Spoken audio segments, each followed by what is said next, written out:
সীতা,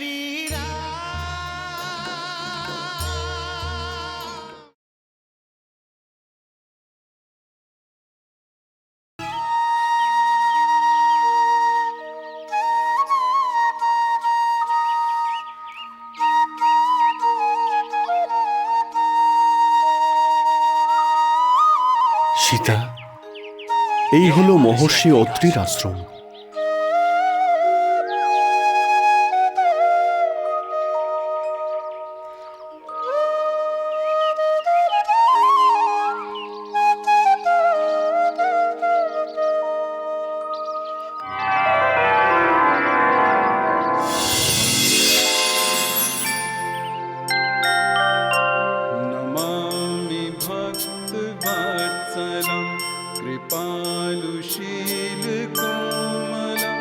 भजामि ते पदाम्बुजम् अकामिनां स्वधामदं निकामश्याम सुन्दरं भवाम्बुनाथमन्दरं प्रफुल्लकञ्जलोचनं मदादिदोषमोचनम्।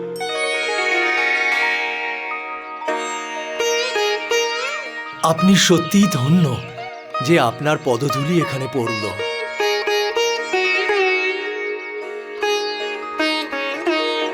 সৌভাগ্যবতী ভব, আয়ুষ্মান ভব। আসুন, ভেতরে আসুন। আসুন আসুন প্রভু, বসুন। আসুন, বসুন।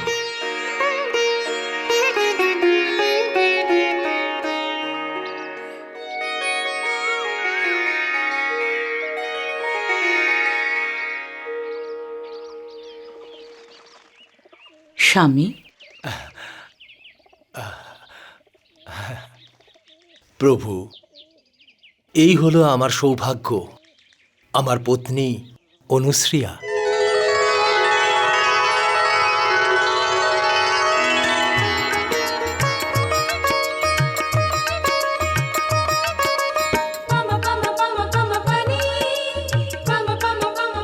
মহর্ষি, ওনার তেজই হলো ওনার পরিচয়। যেমন সূর্যকে পরিচয় করানোর কোনো প্রয়োজন হয় না, সেই জন্যে মাতার সঙ্গে পরিচয় করানোর কোনো প্রয়োজন নেই।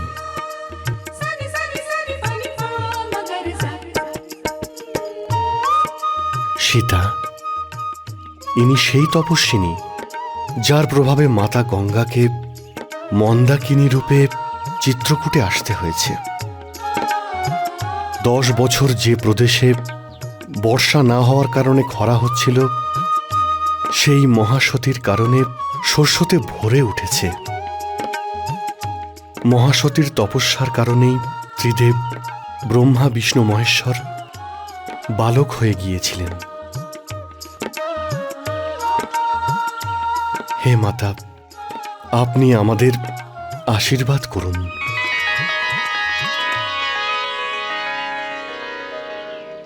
দীর্ঘজীবী হও,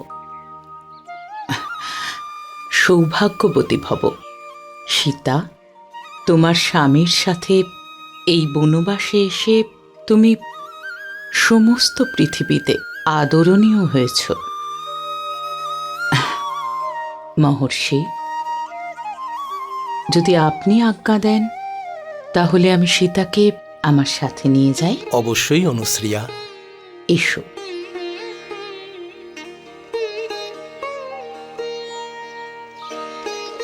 এটা জেনে আমার খুব ভালো লাগছে যে তুমি তোমার স্বামীর ছায়া হয়ে ওর সাথে এসেছ। এমনিতেও ধৈর্য, ধর্ম, মিত্র আর মনুষ্য, এই 4 জনকেই বিপদে পড়লেই চেনা যায়। মাতা পিতা, ভাই, এরা সবাই স্ত্রীর অহংকার, কিন্তু একটা সীমা পর্যন্ত। স্বামী অসীম সুখ আর ভালোবাসা দেয়। স্ত্রীর কাছে স্বামীর চেয়ে বেশি আর কেউই হতে পারে না। সুখের সময় সবাই তার স্বামীর সাথে থাকে, কিন্তু যে দুঃখের সময় স্বামীর পাশে থাকে তাকেই অর্ধাঙ্গিনী বলা হয়। জানো কি, আমি এই সব কিছু শুধু তোমাকে বলছি না, জগতের সব স্ত্রীকেই বলছি। তুমি তো রামকে নিজের প্রাণের থেকেও বেশি ভালোবাসো। ভবিষ্যতে তোমার নাম নিয়ে সমস্ত স্ত্রী জাতি পতিব্রতা ধর্মের পালন করবে। এসো সীতা, আমি তোমাকে উপহার দিতে চাই। এসো।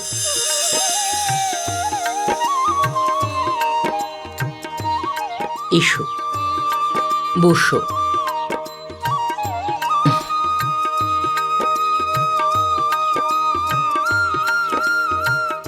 এই বস্ত্র,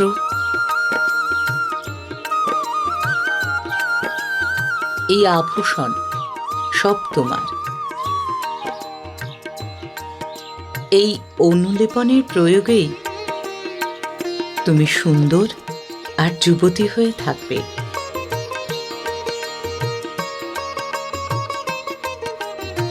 এই বস্ত্র আর আভূষণ কখনো মলিন হবে না। স্ত্রীকে তার স্বামীর কাছে সর্বদা সুন্দরী থাকার প্রয়াস করা উচিত, যাতে স্ত্রীকে দেখে স্বামী প্রসন্ন হয়ে যায়।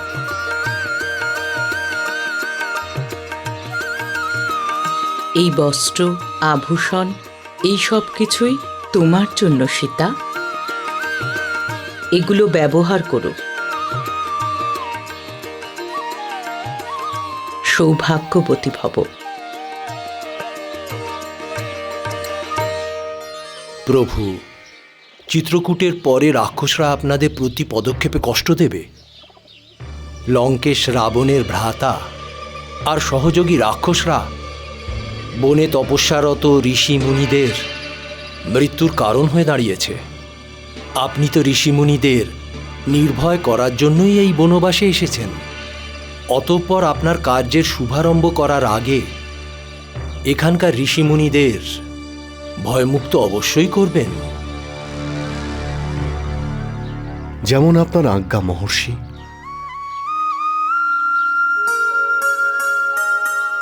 মহর্ষি, মাতা, আমাদের যাওয়ার অনুমতি দিন। দীর্ঘজীবী হও, সৌভাগ্যবতী হও। সৌভাগ্যবতী ভব।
প্রণাম মহারাজ খর, প্রণাম মহারাজ দূষণ।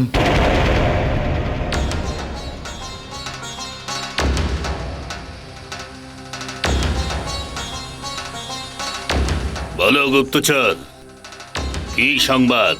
অসুররাজ, রাম, লক্ষ্মণ আর সীতা চিত্রকূট থেকে বেরিয়ে পড়েছেন আর ঋষিমুনিকে দর্শন করবার জন্য দণ্ডকারণ্যের দিকে যাত্রা করেছেন।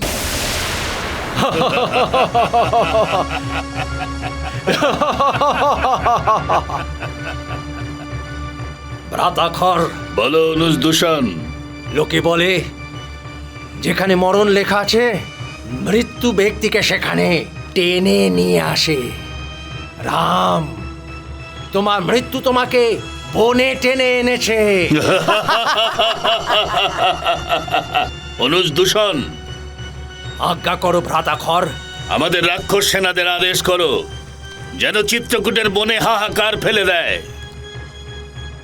যেখানে যেখানে মুনি ঋষিদের মন্ত্র শোনা যাবে সেখানেই যেন রাক্ষসদের উল্লাস শুনতে পাই। সমস্ত আশ্রমগুলো যেন খালি দেখতে পাই অথবা আগুনে ভস্মীভূত দেখতে চাই। যজ্ঞের আগুন যেন কোথাও না জ্বলে, যাতে ব্রহ্ম ঋষি বিশ্বামিত্রের মতন কোন মুনি ঋষি রামকে আণবিক অথবা দিব্য অস্ত্র প্রদান না করতে পারে। সেরকমই হবে ভ্রাতাখর, এই রকমই হবে। সেরকমই হবে।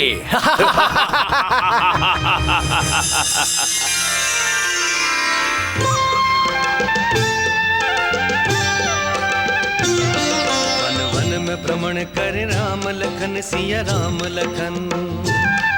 वन वन में भ्रमण कर राम लखन सिया राम लखन। ऋषि मुनियों को दर्शन दे और उनके दर्शन पाए। असुरों का संहार करे सुरधाम उन्हें पहुँचाए। जय राम राम जय सिया सिया जय लखन लखन।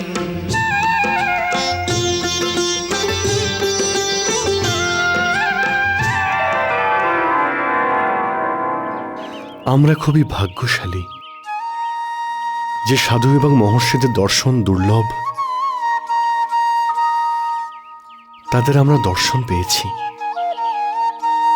এই মহর্ষিদের দর্শন লাভই আমাদের অনেক কিছু প্রদান করে সীতা। শুধু আমাদের ওনাদের সামনে আমাদের হৃদয় আর মস্তিষ্ক সজাগ রাখা উচিত, যাতে আমরা ওনাদের জ্ঞান লাভ করতে পারি।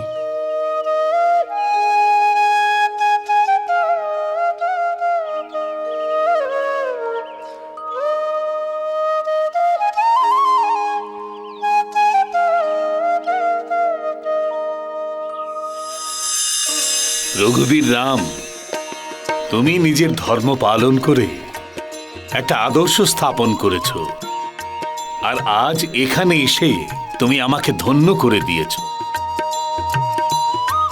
মহর্ষি, এ তো আপনার বিনয় প্রভু। আপনি তো সবই জানেন, মহান তপস্বীও। তুমি তোমার আচরণের দ্বারা বিশ্বকে সেই শিক্ষা দিয়েছ যেটা আমরা আমাদের শিক্ষার দ্বারা দিতে পারিনি। তুমি এটা প্রত্যক্ষ করেছ যে ধর্মের পথে চলতে গেলে জ্ঞানের আলো অবশ্যই প্রয়োজন। যদি জ্ঞানের প্রকাশ না ঘটে তাহলে অন্ধকারের মধ্যে ধর্ম তার পথ খুঁজে বেড়ায়। যেখানে জীবন আছে সেখানে মৃত্যুও আছে, যেখানে মঙ্গল আছে তার সাথে অমঙ্গলও রয়েছে। যদি সুখকে স্পর্শ করতে চাও তাহলে তার ছায়ায় দুঃখও রয়েছে। যে মনুষ্য সুখ আর দুঃখে অবিচল থাকতে পারে তার আত্মা লীন হয়ে যায়, তার ফলেই শাশ্বত আনন্দ প্রাপ্তি ঘটে, আর একেই মুক্তি বলা হয়।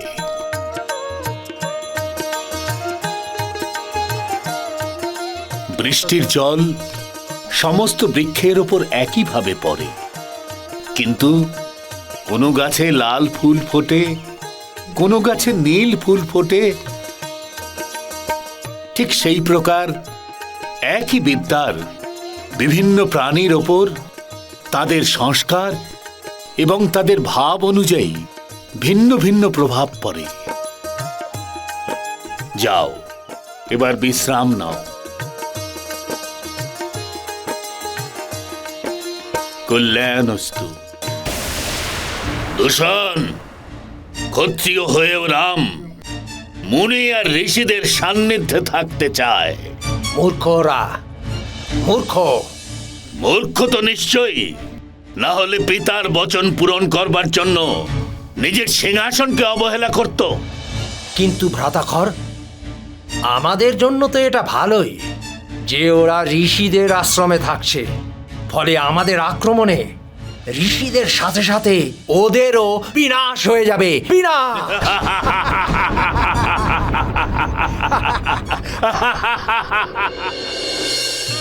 রাম, সব প্রাণী ভগবানের আধার, কিন্তু সবাই নিজের মায়ার বশে নিজেকে চিনতেই পারে না। মহর্ষি, এই মায়াজাল থেকে প্রাণী কি করে মুক্ত হতে পারে? স্বয়ংকে চিনে নিয়ে, নিজের স্বরূপকে চিনে নিয়ে। স্বয়ংই নিজেকে বন্দী করে, আর স্বয়ংের দ্বারাই মুক্তির পথ দেখা যায়।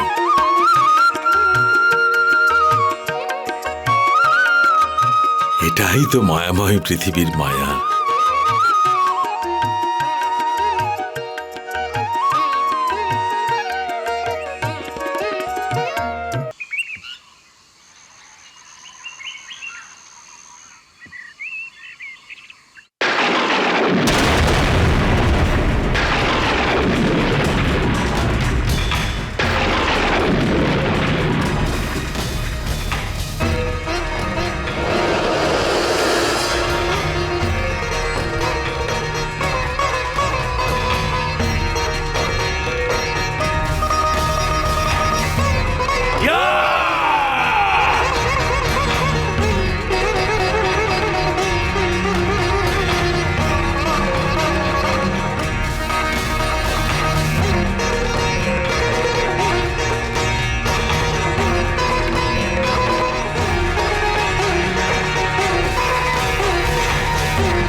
ওরা পালিয়ে যাচ্ছে কেন?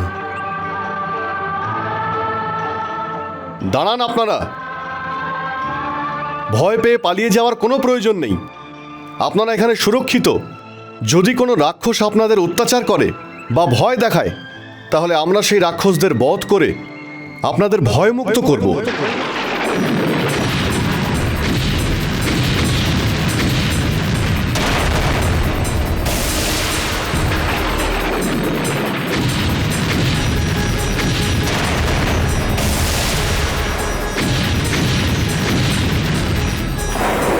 এরা তো রাক্ষস।